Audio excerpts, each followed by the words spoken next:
I'm so excited today to have Miss Pamela Broussard on the podcast. You're familiar with her on Twitter and also Facebook, and now we get to talk to her live on our podcast. Welcome, Pamela. Hello, good morning. It is great to be here. It is such an honor. You're one of my edu heroes, and to get to come into your podcast and hang out with you a bit is just a pleasure. So thank you for inviting me. Well, it's an honor to have you because every time you share on ML Summit or other conferences, people are just like, oh, Pamela, so great, like thorough, thoughtful, um, concise, and really implementable actions that the teachers can take away and start um, in their classrooms in their own context. So you bring theory into practice, and we always need teachers like you, Pamela. Would you start us off by telling us how you spend your days and where you spend your days? Okay. Well, I'm in Houston, Texas. I'm a new arrival center teacher. I teach high school. My students are block scheduled. So I have a little bit more time than some traditional teachers have because we're blocked together. Um, And so I spend part of my day in direct instruction. And then the way our program is set up is a little bit different than other people's, is that our students go to classes and then I travel with them. So half the day I'm the lead teacher, and half the day with the same group of kids, I'm the support teacher in their maths and science classes. So I've been doing that for about almost 15 years, I think. But I've been in education for 34. I'm in my 34th year of teaching. So Because you've had so many years of experience, would you share with us a story that has really shaped your practice to this day? wow, there's just so many. Um, just let's see which one. I'll tell you something that's really meant a lot to me, and it is now I'm at, I've passed year 30.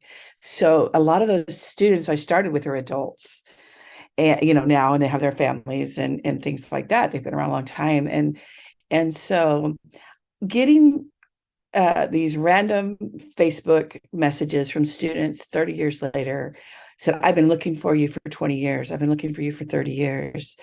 And just talking about the impact of the things that happened in my classroom, how it impacted their lives, what it meant to them.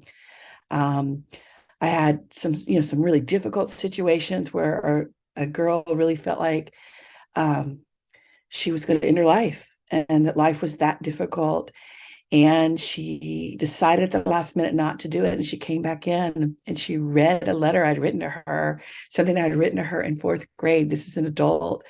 And she said, I read it and I thought, if she believed in me in fourth grade and she could see it, there must be something good in me.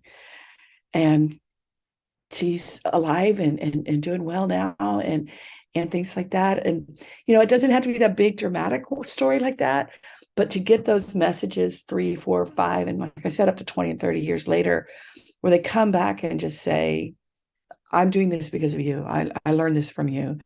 And so that's really why we all go to teaching, isn't it? It's never about the B verb. Who cares about the B verb? Who cares about grammar? It's really about impacting lives. And so having the ability to do that and see that over time is just a gift and a treasure. And they always show up right when you need them, right when you are not expecting it. So they changed my life, and they make me teach intentionally, have those intentional conversations, take those intentional moments when you're tired, cranky, test is coming up or whatever, to still stop and do the things that impact for eternity and impact for a long time. So yeah.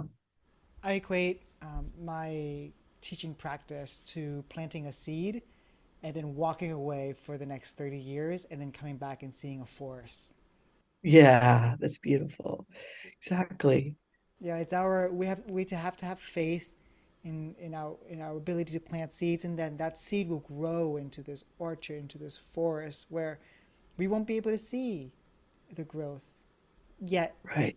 beyond our first year, maybe our 2 years of working with them. But they'll come back and they'll say, "Look, I still remember this. I still remember Hmm. that. I still remember how you made me feel." Yeah, that's beautiful. I like that. And I like the planting analogy because I often use that when I talk about our students, multilingual learners, because they're people who've moved, they've been uprooted. So maybe not even just you do start with a seed, but you also start with a plant and you put them in a new environment. And we know that they normally wilt that first few days, or in real life when you plant a new plant, and then you get to watch it flourish and grow. And so it's a beautiful, still love the profession for that very reason.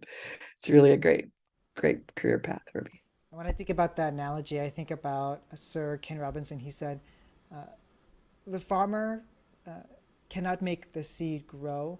The farmer can only create conditions for growth. Right? Hmm. So we're just creating the conditions for growth. Yeah. What a fun job, right? Yeah. Well, before I go to talk about student leaders and with newcomers, I want to tap into your expertise and your assets in this. So tell us about what does it look like to welcome newcomers into the new space. That's super important that we know that beginning is a real impact. And the way it happens at my school is you just have a teenager standing at your door with a total look of terror and fear. The counselor has walked in the door and said, here, you have a new student today. And one of the things I started many years ago is I tell them, hello, nice to meet you. And they immediately say, I don't know English, no English. And I go, it's okay. I said, I'm the world's greatest teacher. And I said, so no problem. I said, because all my kids learned, everybody can do that. So maybe in the past you didn't have a great English teacher, or you had no English teacher.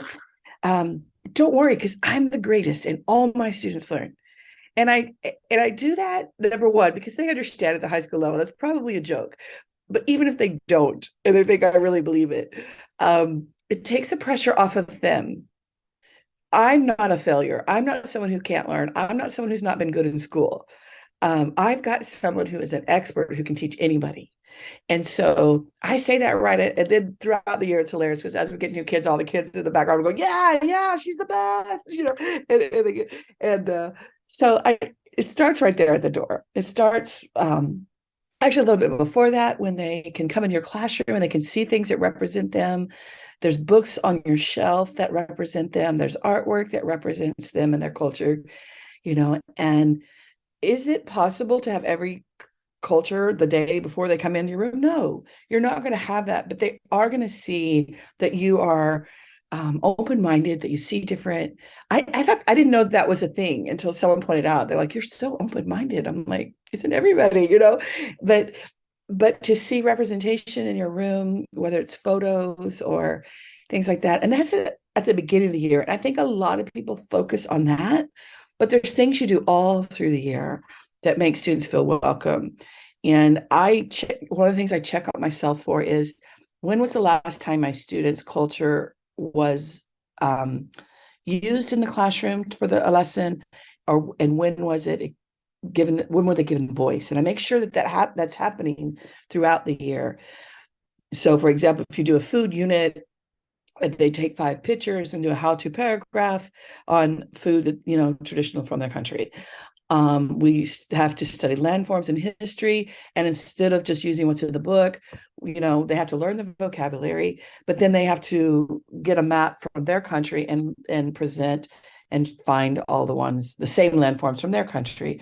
So continuing to weave their backgrounds and their experiences all throughout the year, and then raising them up as leaders and giving them voice to where the point that they can self-advocate. Um, and so there's a lot that goes on, and it's very intentional decisions.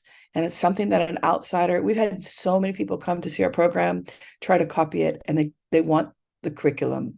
They want the books, they want the flashcards. Okay, what did you do? What worksheet did you use? What book did you use? And they miss this part. They miss how to incorporate this all year long. And so I think that makes the biggest difference. I really do. Yeah, when I think about culturally responsive instruction, I think about using students' cultures as the mentor text, as the context in which we're applying the skills, learning the content, um, so that it's so that students are able to bring their experience in and say, "This is what I know. This is how I can Mhm. apply the content because I already have Mhm. experience with it." Yeah, exactly. Exactly. And they can take pride in that. So I've learned about a whole lot of things I knew nothing about. During the COVID lockdown, I had a student whose family were fishermen from Mexico. So I learned a whole lot about fishing that year, and he still comes by now every single day. 2 years later, I think that's 2 years later, and just to check on me, to have lunch in my room, or to see me, because we spent a lot of time. I mean, um, I'll tell you a secret. My sister wrote a story in third grade about a pencil. She used that same story all the way to high school. She just rewrote it 100 different ways. Whatever the topic was, her story came back to that pencil, and she won an award for it, and things like that. And I realized, even in the publishing world, I was wanting to be a children's author many years ago, and I met with some Scholastic readers and the company. No, highlights. So it was highlights. And one of the things they said is, you can, we're like, what about copyright? Like, you can write the same story a bunch of different ways, at different angles. And they do that in the publishing world all the time. You publish this in one magazine, you publish it differently in another, but it's the same loop. And same with the students, is finding their backgrounds. What are they expert in? And it's really like, okay, so your lesson says write a paragraph about comparing, contrasting this and that. It's really not about that content. You're teaching them how to compare and contrast. So let them compare and contrast what they know, leveraging it, and seeing it, as we always say, as an asset. So. And when we incorporate students' background as mentor text or the context, it, there are opportunities for them to use their heritage languages so that they can bring Mhm. in, they can read text, or they can talk in the heritage language, or they can interview people using the heritage languages. And so this is how we change language and we incorporate students' cultures, but also linguistic assets. And so um, it's sustaining, but also maintaining and expanding on students' languages. Yes, exactly. We were just talking about that with my students, because we were talking about adjectives. And so then when I gave them some work to do, and they gave the sentences back, and they were using big, little, happy, sad. I'm like, you wouldn't use that in your own language. Stop for a minute and think. I said, you're high school. What would you say? You would say enormous. You would use a higher level register. And I said, so think about that for a minute. Think of the words from your own language that you would use to describe that. And let's figure out how to say that in English, because the default is, I'm one of the ways I ask my students, like, if you say happy, what grade did you learn the word happy? How old were you? Okay, so you learned it, maybe you're 3, 4, 5 years old.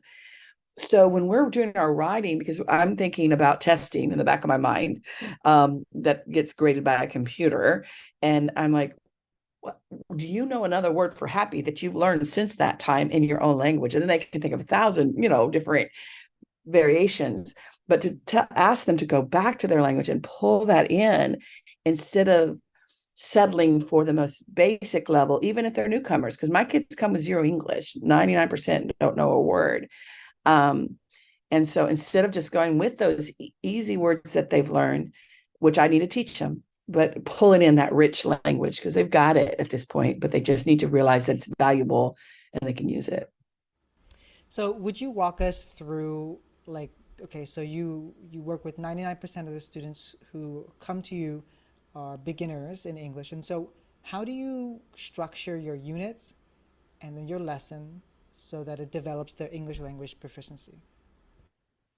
Well, I wish I had the freedom to do all that the way I want to all the time. But as we know, we all work in systems, and systems that have expectations of what we're going to do and how we're going to do it. Um, and then there's those of us who buck those systems a little bit. Uh, so there's the the lessons, we have just switched. We have used a model for quite some time, and we switched, and there's some hiccups. There's some things that weren't working. So we're still working out those details. So my lessons are going to be um, based on our curriculum that has been sketched out. It is not a fully developed curriculum, from my opinion. And so I always take what I'm required to teach and teach it. I want to have a job, and so I do what I have to do. But then I look at that and figure out how can I incorporate these other things that I deeply believe in, which is movement, which is activities, which is bringing in my culture, which is meeting the needs of different types of learners. And that's a really big thing. I do a lot of, I do the traditional, academic lessons of, here's grammar and here's a grammar lesson and here's how you use this word and stuff like that. Um, but I also do projects. And when you do projects, I don't do gigantic ones. I do some gigantic ones, but just even at the smallest level, I've got this year the most unique mix of kids I've had ever. I've got what I would call 7 alpha dogs in my classroom. I have never had that many kids who were just like, ready, let's go. And now what you're going to give me now? I've never had that. And so it's, usually I have 1 or 2, but I have 7 to 8 and there are kids who are very successful, book smart. They come from cultures that's valued. I can say what the teacher said. I can say what the book said. And when I throw in a creative project that was original thought and original ideas, they panic because they've never been asked to think creatively on their own, how to apply it. And so two of my top students, their very first exam in biology, they were very upset about it. And they came to me and they said, Miss, these questions were not in the book. Show me where they were in the notes. I don't see them in the book. I don't see them in the notes. And I know because your teacher wanted you to apply. You had to figure it out, use everything you learned and do something. And that just blew them their mind. And so I literally got out Bloom's taxonomy and their L1 is Spanish. And I got a Bloom's taxonomy in Spanish. And I showed them, I was like, okay, so being able to recall and do this, I said, what is a good student in your country?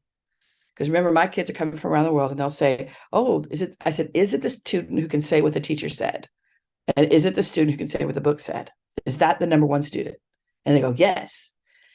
And I have traveled to 36 different countries, and I always check out the education and I check out what they're doing.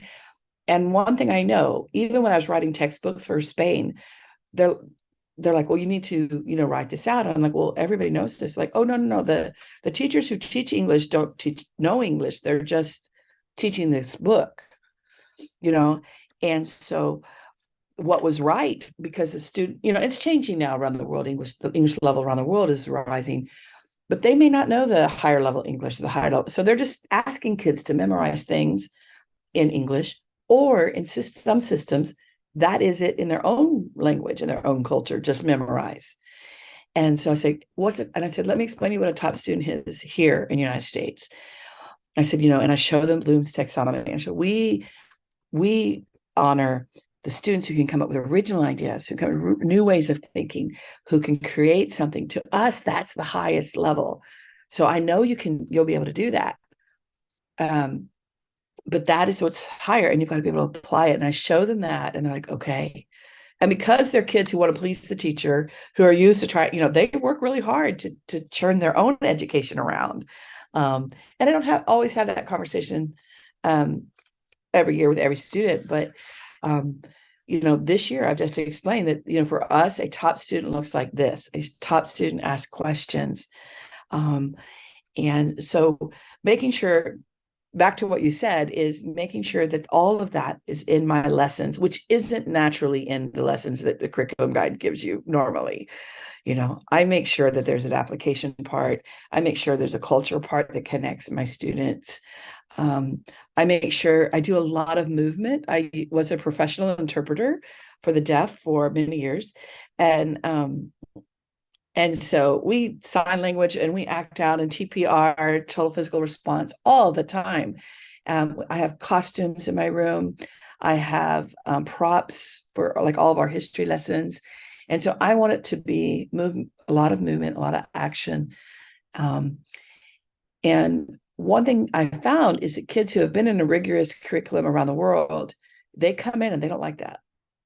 They're like, this is too immature, or this is, where's the serious work? We want to copy from the board and, do the 72 worksheets. And depending on the student, I may have the conversation like, did that work? Like, okay, so that's the way you've been doing it all these years. You've had English in your country now for, 5 years or since kindergarten, and you don't know how to speak it yet. And that's okay. That's okay that you don't. But what we know, the scientists say, and I speak in very simple language because my kids are all newcomers. The scientists say that if you move with it or singing or have hand motions, that you're going to remember it better. And then in time, and I remember I had a Cuban, one of the most brilliant students I've had, who for a week he just scowled, looked at me, and because he was just like not into these things. And then I explained to him, the scientist, the research says that this will help you. And he became, he jumped in. I said, just trust me. Trust me. I ask right now that you'll trust me, that I'll get you to where you need to go. But because I've done this a lot of times with many students, I said, trust me and we'll get there. And so make sure all those components are in the lessons, but they're not naturally in my curriculum. They're not, unfortunately. So you take a curriculum, you have standards that you have to meet, but then you add your flair to it, and these strategies really help students engage. So, how long do you have your students during the first part, and then how do you structure that? Okay. Todd, I have to laugh because anybody who knows me and the word structure, they don't usually go in the same sentence.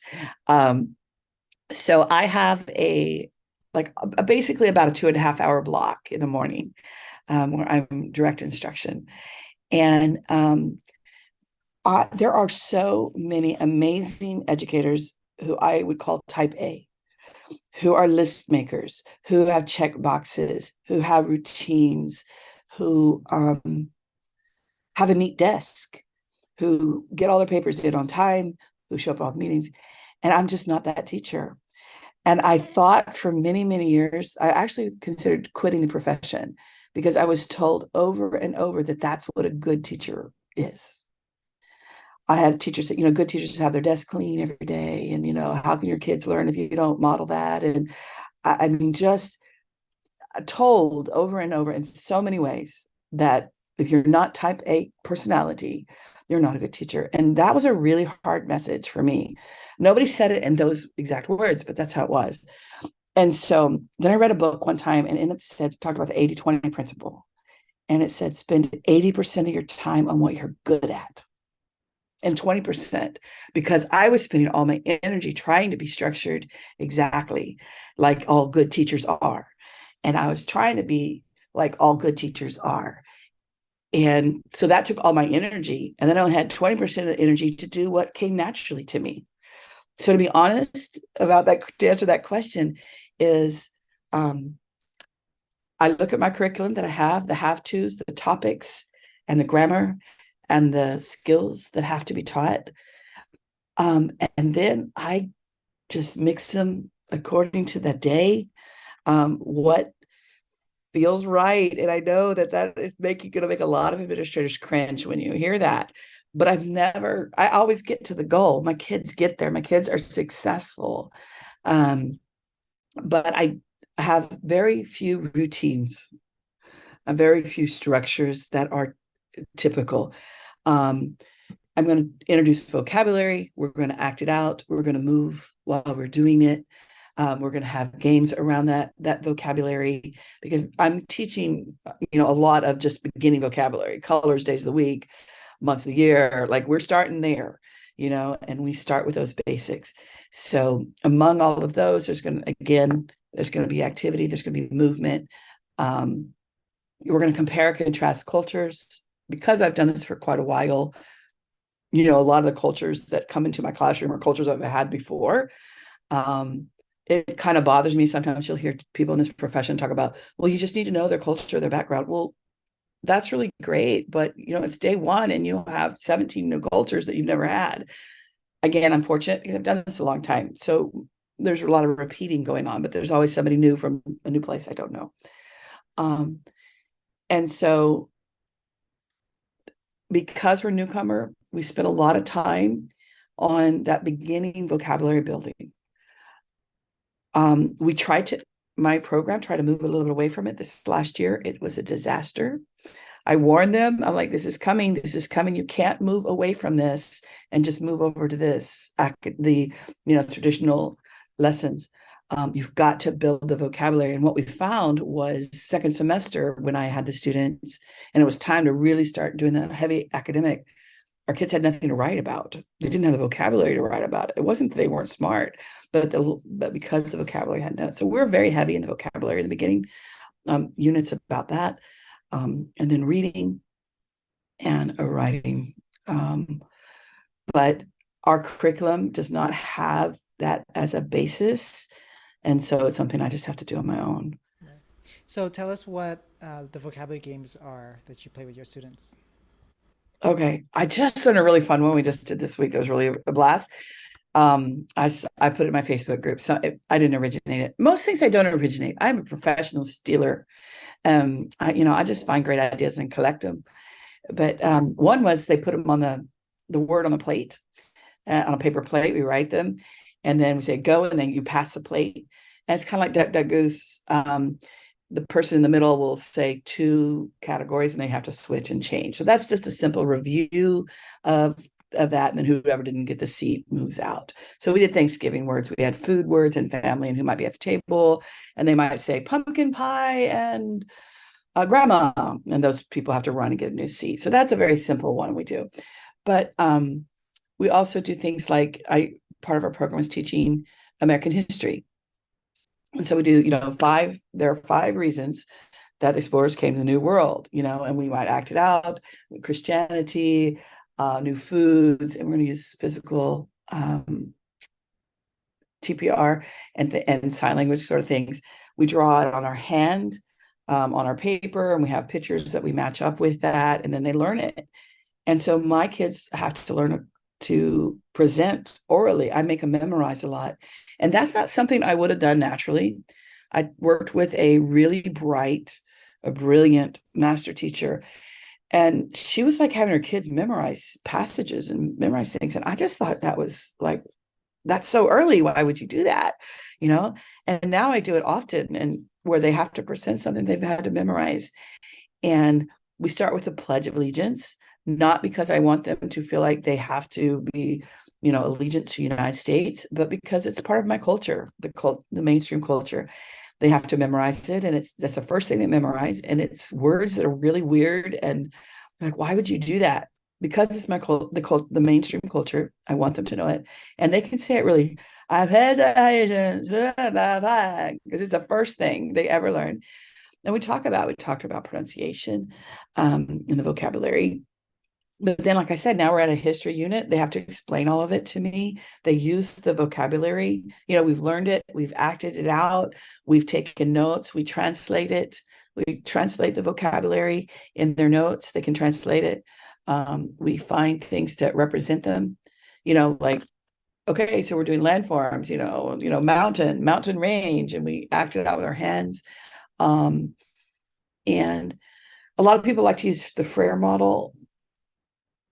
I know people love that. It's not near and dear to me. I don't like, what is it not? That frustrates me. I don't want to know why something's not, because they're going to might remember that part and not the other 3 sections, and it's great. It works with a lot of people, but in my room, we don't use that. Like I said, we have races, adding the S's to words, third person S, we don't have them this anymore at my school, but we used to have sword fighting. So I would get the swords and I'd put them at the end, and I would say he jump, and I'll say jump, and they'll say he, and they run, and do they have to draw an S on that for first person, third person S or not? And if they do, they have to pick up the sword and go like that, make an S, or they, and I'll say run, and and they may have to, and then they go, you pick up the sword or not, and things like that. So we might do something that crazy. Let's see, what are the other vocabulary games? Cool English. I don't know if you're familiar with that website. I've interviewed John, and he is amazing. He creates really fun content, really fun, and he does it in really cool ways. So my high school kids love anything that I use from there, because it's a lot of games, it's a lot of songs, it's current, it's hip, and it's cool. So we do a lot of, I use his website. There's a free version and a paid version, but it's definitely worth it if you teach secondary. would you tell us? Let's move away from vocabulary and let's talk about reading. How do you develop students' reading abilities in English? Okay. So our program, that's an area that they don't have much of. So, and actually I use it more towards the second semester. We just started a new curriculum. I said this last year. There are small reading passages there. Um, I have a bilingual, majority of my students speak Spanish. And this year, which is the first time in my whole career that's ever been that way. It will change by in January, it'll be mixed, but it just fell that way this year. So first of all, we use the history, our content, for the reading lessons in the beginning. We also, within our curriculum, have short reading passages. We have a systematic phonetic program that the students are working through online, and they have to do that an hour a week. And so we can rate their progress. That is a new thing. I'm not sure how successful it is, because it's new. There's other teachers who've used it and they really liked it. It's a System 44, Read 180 type of program. And I'm watching. I'm refraining from deciding how I feel about it until I see the results. But the kids are working on that. So we're using it in content. We go through, I read passages. I read them and they listen. I read at a slower pace. I read, they listen. Then I read and they highlight words they don't know. Then we discuss those words that they don't know. And then we chorally read together. During that time, there's words that are highlighted. If they're highlighted, you stand up. If they're not, you sit back down. So there's movement going on in the middle of that lesson. That's not my design, but that's there. And then I start looking to see who is not able to follow that. When it's within context, because is it just an L1, L2 transfer of skills, or are the skills not there? And last year I had 50% of my class were SLIFE. 50%. It was a huge task to get them reading and writing. And this year I have, 1, 2, so it's very different when it's not the critical mass, usually it's a few. So with those students, I immediately get my assistant involved.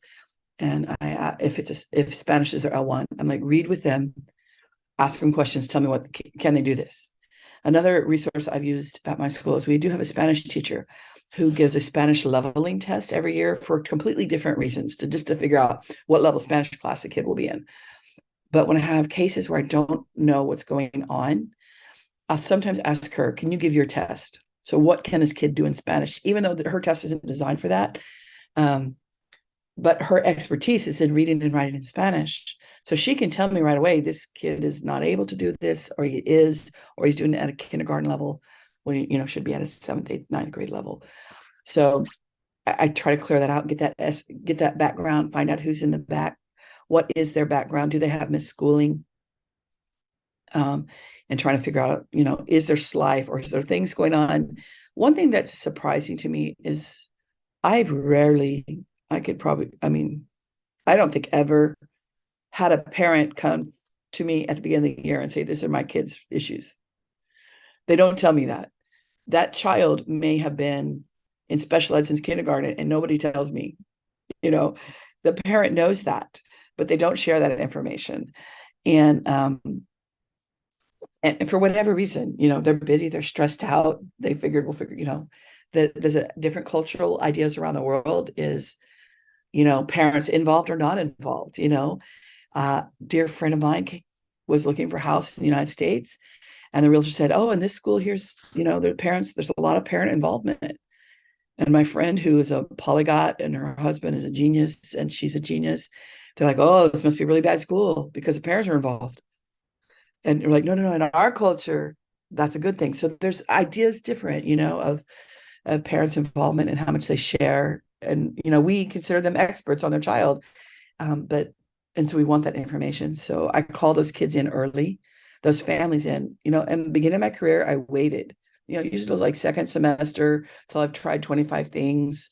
I've done everything I could to make sure this kid's successful. I don't do that anymore. When I start seeing things that are off, that don't make sense to me, I call them in right away.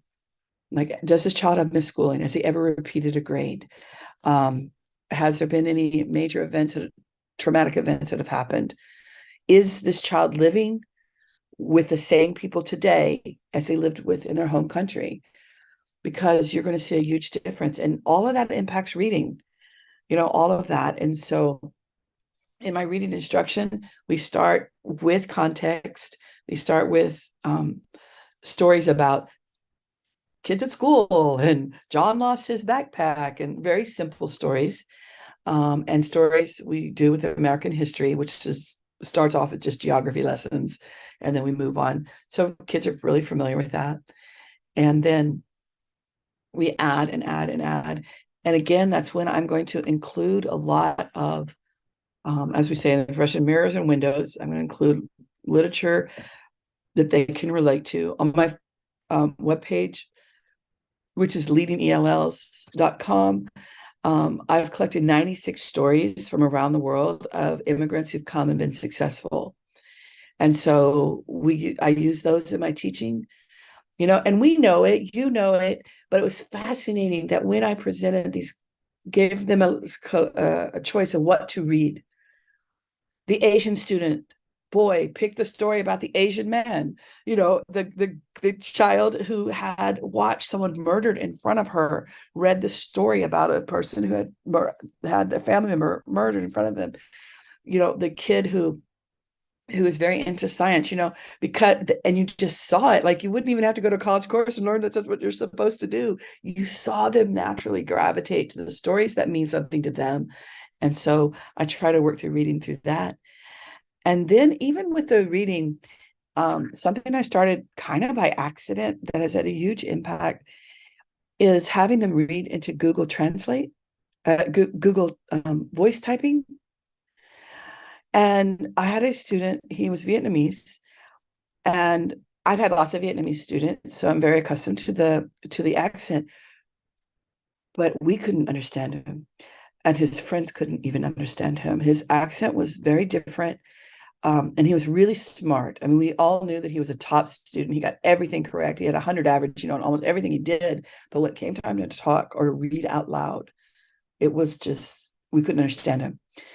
And one of the things we do is I have them read things into Google voice typing. It is the best teacher because it's individualized per student. Whatever mistakes they're making, I cannot correct pronunciation of 20 kids at a time. Google Translate can't, not Translate, Google voicemail can't, voice typing, Google voice typing. And when they first start it, they'll say, oh, this is wrong. This is crazy. This doesn't work. And they're really frustrated for about 3 to 4 minutes until they get it. And then they learn and it self-corrects. And this boy who none of us could understand, I don't know, some time had passed. And then one day I called on him and would you like to read? And he's like, yes. And he read, and the whole class did that turn because we all could understand him. I'm like, what happened? He goes, I read every night for 30 minutes in Google voice typing, and it will told me exactly where my mistakes are, and I was able to fix them.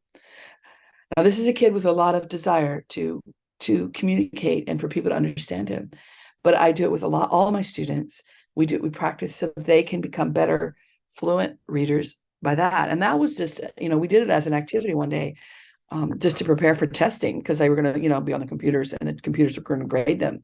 But I found it's actually great for improving their reading, their oral fluency, because it can directly hit what they need help with.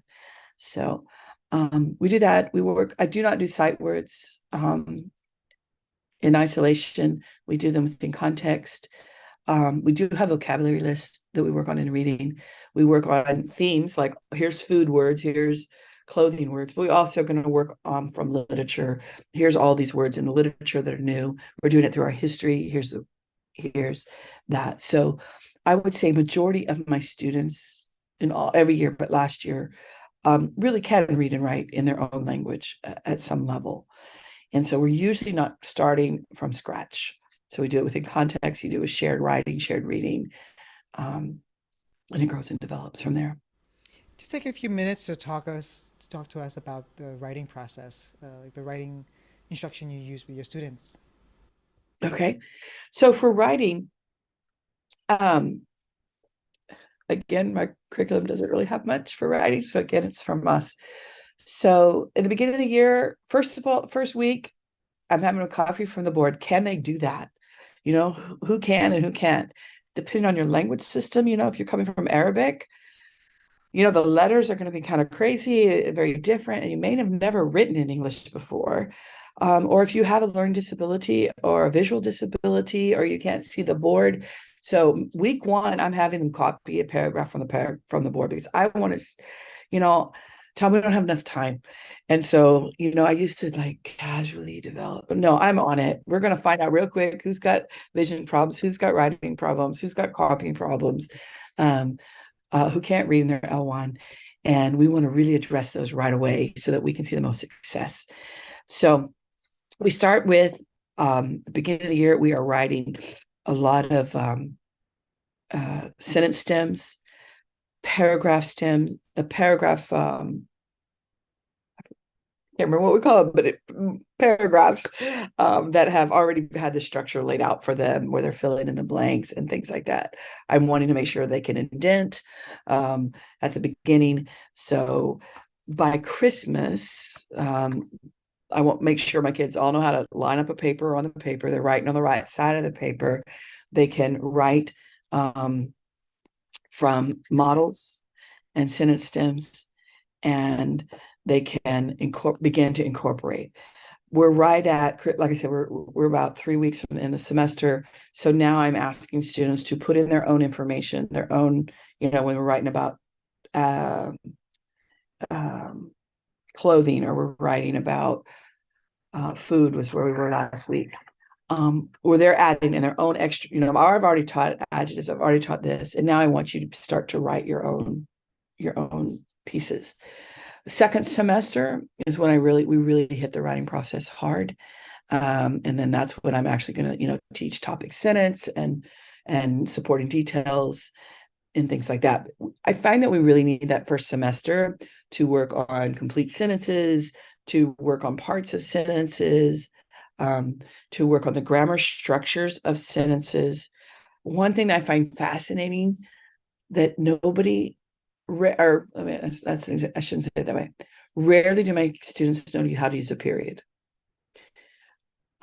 And we've had arguments from kids around the world who'll say, no, we use commas.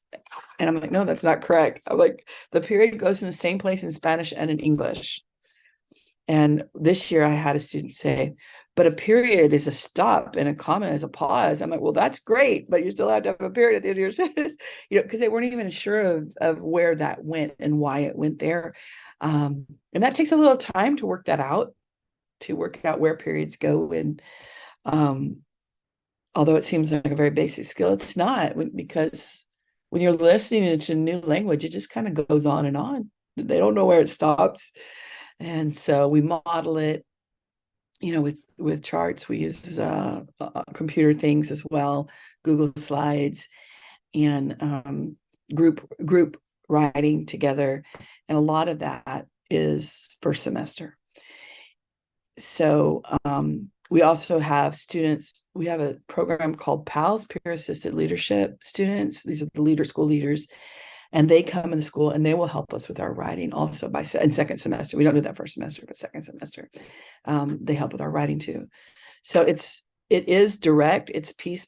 We do the pieces. We use the model, and then you pull back those scaffolds, and you again give them rich text, and you give them rich examples and motivating examples and comprehensible input where they can see things that they like and they can add them in, and be hungry to write well, and give them topics that are compelling to them.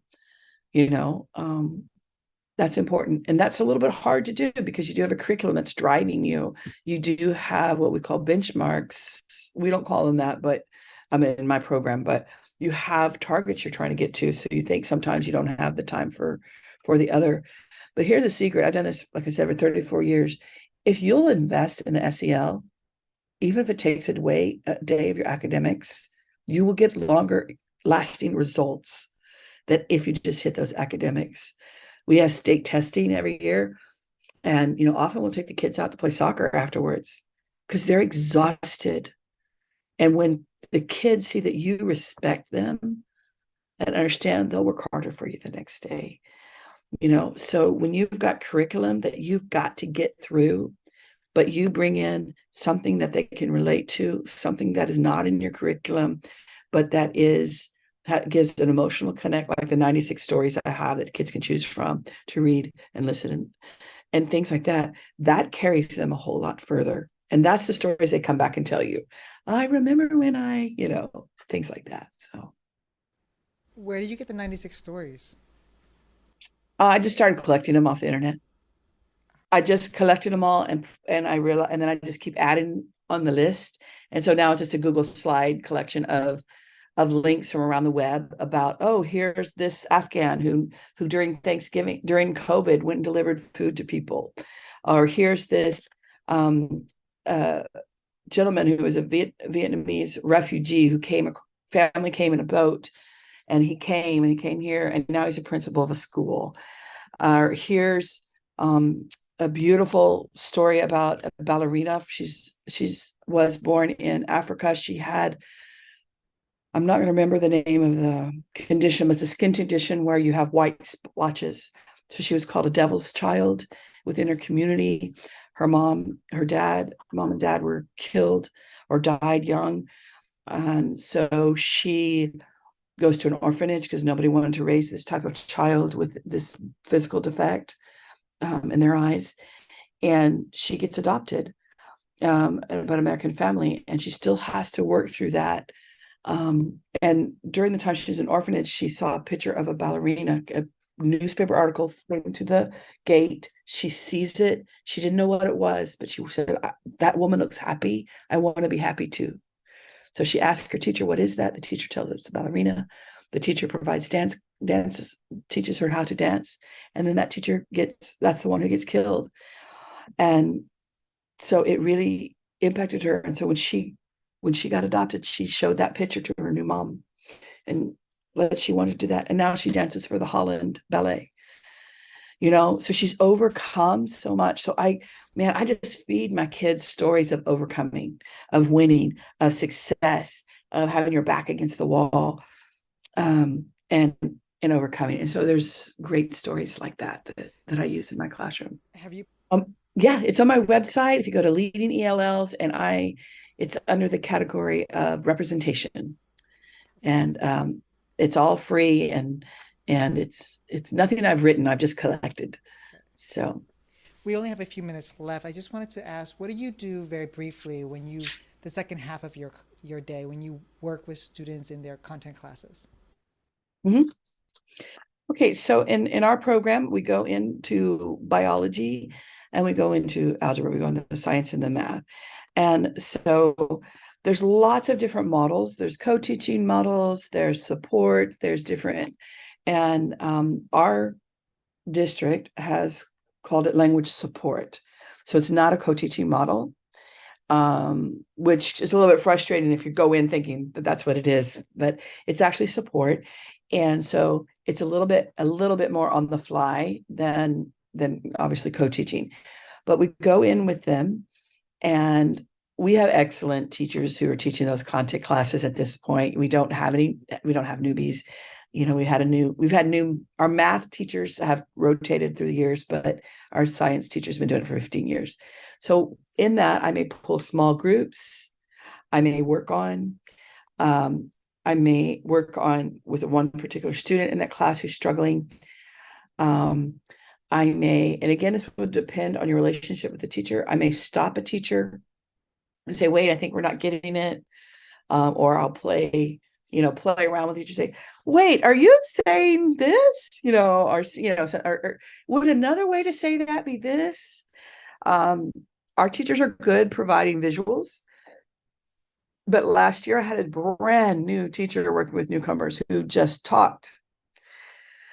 And though what he was saying was great, and though he had a heart for our students, he didn't realize how long he's talked without any kind of visual. So, so we had to, I was working with him on learning how to do that. But I may just, draw a picture on the board or, pause a teacher. That takes time to build that rapport with the teacher. I had our science teacher is just an amazing type A, systematic, ready to go. So to have interruptions for her was difficult. That's something that did not feel comfortable and natural to her. And I know you've had you worked through having a co-teaching situation where you had to find y'all's balance as well. And so at this point, because we've worked together, the trust is there. And so if I jump in, it's not a problem. And I also might give oral test, or I might listen, take kids out of the room, and because I know some Spanish, I may reteach something in Spanish.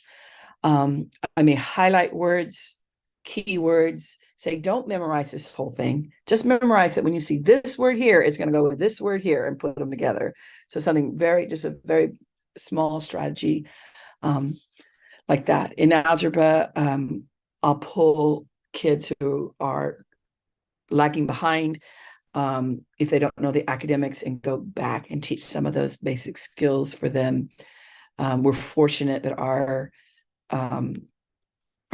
math teacher is bilingual in Spanish, and so she can really help those Spanish speakers, so that I can focus on the Vietnamese or the Arabic or the Urdu or whatever other languages might be in the room, and work with them. Both teachers do their vocabulary, where kids have to have the picture and they translate into the original language. So both teachers in both continents understand that they're language teachers. And so we often have kids who were like, oh, well, I finished, algebra 2 in my country. Why am I in this class? This is lower level math. Why? And we actually had a Chinese student a couple of weeks ago who was new and just said, we learned this many years ago. And we're like, yes, you learned the math, but this math class is to learn the English and of the math, because you're going to be tested in English, the English of the math. As you know, tests around the world in math today are not calculation, they're word problems. And if you don't have the vocabulary, then you're not going to do well. And there's a young man that I helped raise. He was Arab, and he was brilliant. He still is brilliant. And he was in his first year in college and was taking a chemistry class. And their teacher was not very great. It was community college, and he was just okay. And so most of the kids weren't getting it. They never had it before, and they weren't ready for it. So my son, Mohammed, said, okay, I'll take all you guys, we'll meet in the library. So he took every kid to the library. They all met, and he tutored and he retaught the classes to everybody. The day the test came, everybody passed the test, and Mohammed failed. And he went to his teacher and he said to them, I taught this whole class how to do this. Well, the thing is he had to put the chemicals in increasing order. He didn't know that, or decreasing order or something like that. He didn't know the word increase. So he got the entire chemical table wrong.